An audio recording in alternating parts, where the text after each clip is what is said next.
Umuhimu wa kupewa vitambulisho kwetu kutuweka huru katika kazi zetu, kutoondekana na kero tofauti, pia kujihisi katika sehemu fulani ni watu special.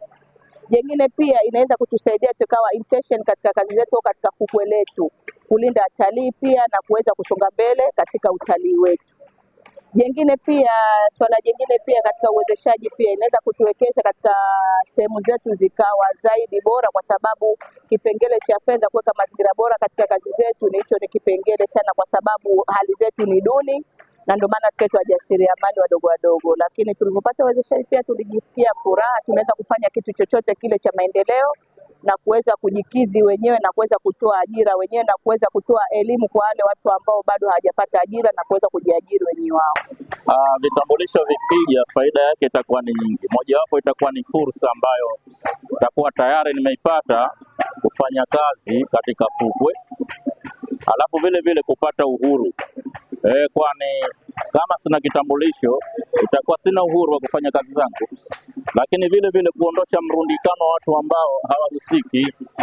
Mrundikano unakuwa ni mkubwa, lakini vile vile kupunguza idadi ya watu ambao wale ambao wanatumia madawa ya kulevya, ni wahuni, walevi, watapunguka. Leo tumekutana na wadau wa utalii kwa upande wa Nungwi, ambao wadau hawa wako aina tofauti.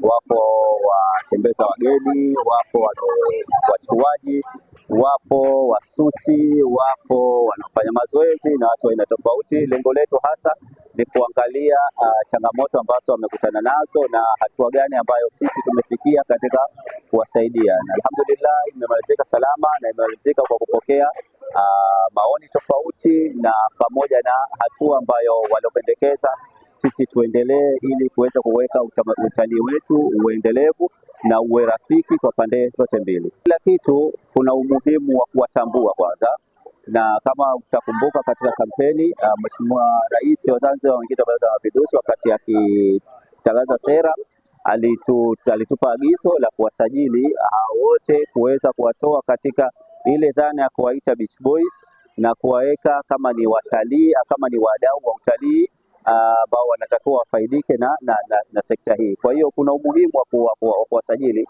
Umuhimu wake wa kwanza ni kwamba watapata kujulikana. Umuhimu wa pili ni kwamba hata serikali itapata pato kwa kupitia wao, lakini kubwa ni kwamba hawa ambao tutawasajili watahakikisha kwamba fukwe hizi maeneo yao yanalindwa na hatoruhusu wahalifu, hatoruhusu kitu chochote ambacho kinaharibu utalii kiweze kiendelea katika sheria zao katika maeneo yao ya kazi.